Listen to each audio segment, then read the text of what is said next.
In the top stories, Prime Minister Drew leads delegation to 78th UN General Assembly. Haitian migrants in Dominican Republic report harassment. And U.S. automaker Ford reaches deal to avert strike in Canada. Hello and welcome to the ZIZ Midday Newscast. Today is Wednesday, September 20th. I'm your presenter, Shanique Harvey. Nationally, Prime Minister Honorable Dr. Terence Drew will join heads of state and government in New York this week for the 78th session of the United Nations General Assembly, or UNGA.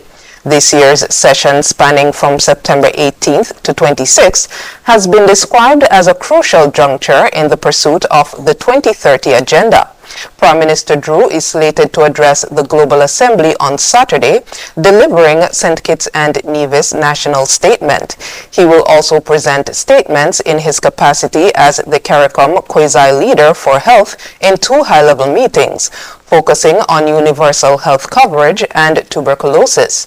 Dr. Drew and his delegation are also anticipated to participate in a high-level dialogue on financing for development, pandemic prevention, the preparatory ministerial meeting for the Summit of the Future, the Secretary General's Climate Change Ambition Summit, the United Nations General Assembly rooftop reception dubbed the Development Future of the Caribbean, hosted by the Atlantic Council.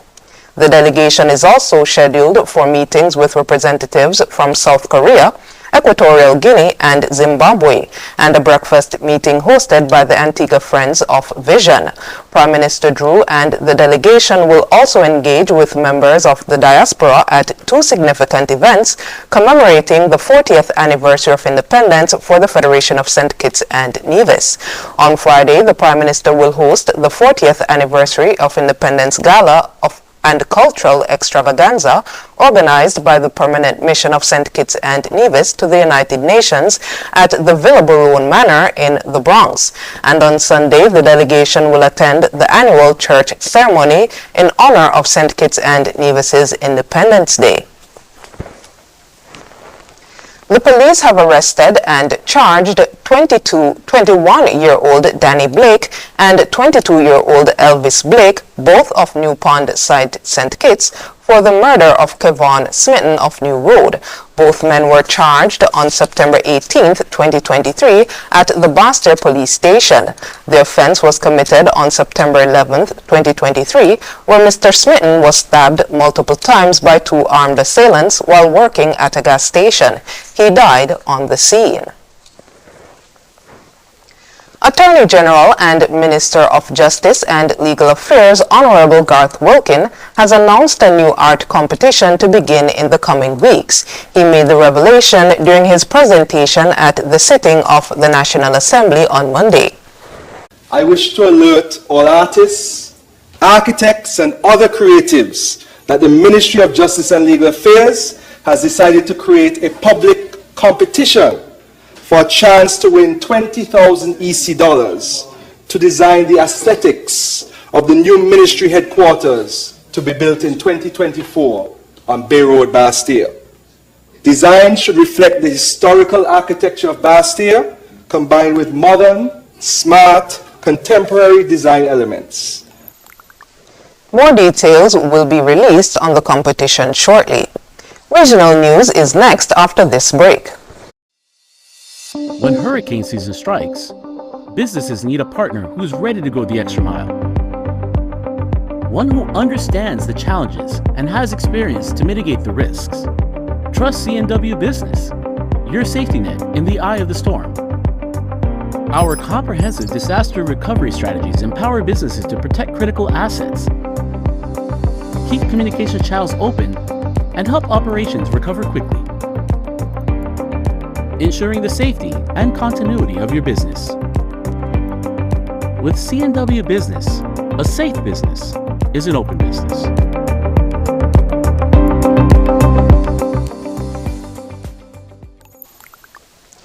Regionally, people from neighboring Haiti make up an important part of the Dominican Republic's workforce.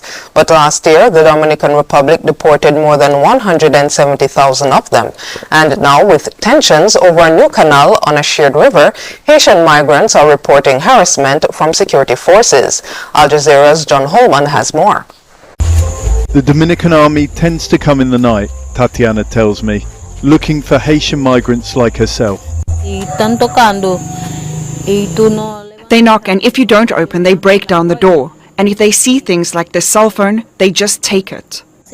She's 7 months pregnant, but most nights she leaves her rented room and hides in this field, fearing she'll be deported back to Haiti. Once, they almost caught her. They came, and I ran and I fell over. Now I have to sleep in the open. I can't sleep inside. Multiple Haitian migrants in the Dominican Republic told us the same thing, that security forces come for them in the night to take them away. Mass deportations were happening anyway, but the last week has brought more tension. The Dominican Republic has closed the border with Haiti over a water dispute. Elimenia has been here for 24 years. She has papers, unlike Tatiana, but she says even that doesn't protect you. They don't ask you for your documents anymore. If you don't have the documents, they take you away. If you have the documents, they take you away anyway. Many Haitians are now leaving voluntarily, packing everything they can and heading back to their country, one controlled by gangs and in which more than half the population is in danger of starvation. Even with the border closed, Dominican forces allowed that one-way traffic. This is what we've been seeing in the days since we've been here. Haitians streaming across the border from the Dominican Republic, going back home. And we've been told that this number of people leaving en masse is highly unusual here. Meanwhile, Tatiana is packing. She says that she can't spend too many more nights in hiding. She's ready to go home. John Holman, Al Jazeera, Partido, the Dominican Republic. No public school in Guyana can send students home for breaching any hairstyle rule, and teachers who do such will face disciplinary action. That was the stern promise from the Minister of Education, Priya Manikchand, to teachers nationwide on Tuesday morning. Find out more in this Tiana Cole report. Education Minister Priya Manikchand made it clear that while schools are allowed to have hairstyle rules, they cannot send students home who are in contravention. No child must be sent home for any breach or perceived breach of a hairstyle rule. The minister made reference to a circular sent out by our ministry earlier this year, which lucidly articulated that no child must be sent home for any breach or perceived breach of hairstyle rules at school. When you send them home, the kids are vulnerable on the road, they're unsupervised at home, and they're missing instructional time.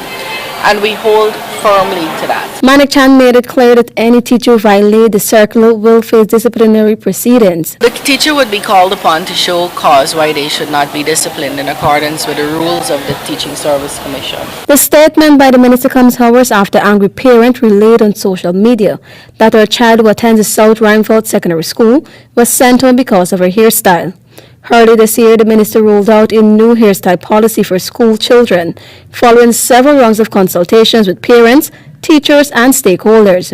Conversations about outdated hairstyle policies in the school system started in March 2022, after the ministry issued a memo announcing a relaxation of existing hairstyle rules in schools for teachers and students. Tiana Cole reporting for the HGP Nightly News.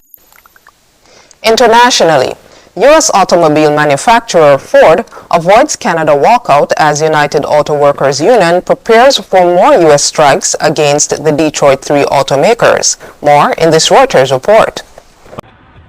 Ford already faces a strike in the US, but it seems to have dodged a second walkout in Canada. The auto giant reached a deal with unions there late on Tuesday. Unifor, which represents around 5,600 Canadian auto workers, had threatened to strike if a deal wasn't reached by midnight.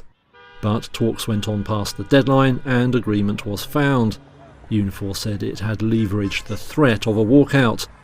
Now neither side has revealed details of the agreement, which still has to be ratified by union members. Unifor had been seeking improved pay and conditions, among other demands. Strikes continue in the US, however. The United Auto Workers Union has called the first ever coordinated action at the Detroit 3, Ford, General Motors and Chrysler parent Stellantis. That has halted output at factories making vehicles, including Ford's Bronco SUV. The union says an offer of pay rises of up to 20% is not good enough. One striking worker said they also wanted a more equitable workplace. Just a fair wage structure for my younger co-workers that are coming in. Right now, it's just not fair that they're working next to people that are making twice as much as them, and there's not a whole lot of light at the end of the tunnel. Now the UAW says it will announce on Friday whether it plans to escalate the industrial action. If strikes do spread, analysts bet the union will target plants making popular vehicles, including pickup trucks. Weather is next after this short break. When hurricane season strikes, businesses need a partner who's ready to go the extra mile. One who understands the challenges and has experience to mitigate the risks. Trust CNW Business, your safety net in the eye of the storm. Our comprehensive disaster recovery strategies empower businesses to protect critical assets, keep communication channels open, and help operations recover quickly, ensuring the safety and continuity of your business. With CNW Business, a safe business is an open business.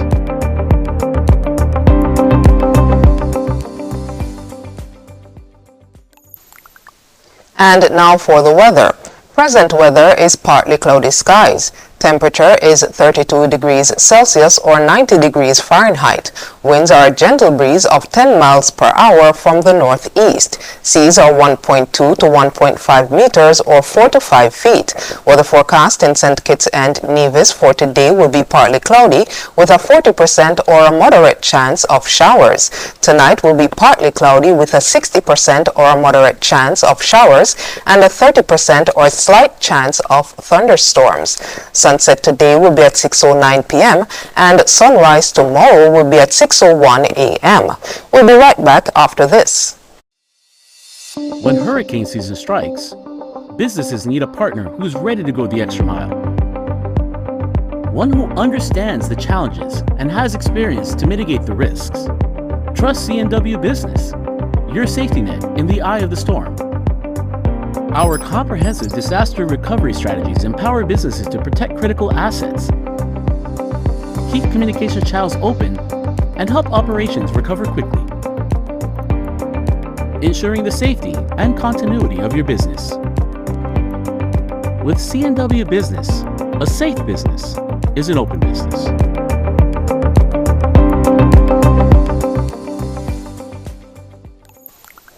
And that brings us to the end of the ZIZ Midday Newscast. Join us this evening for these stories and more in detail.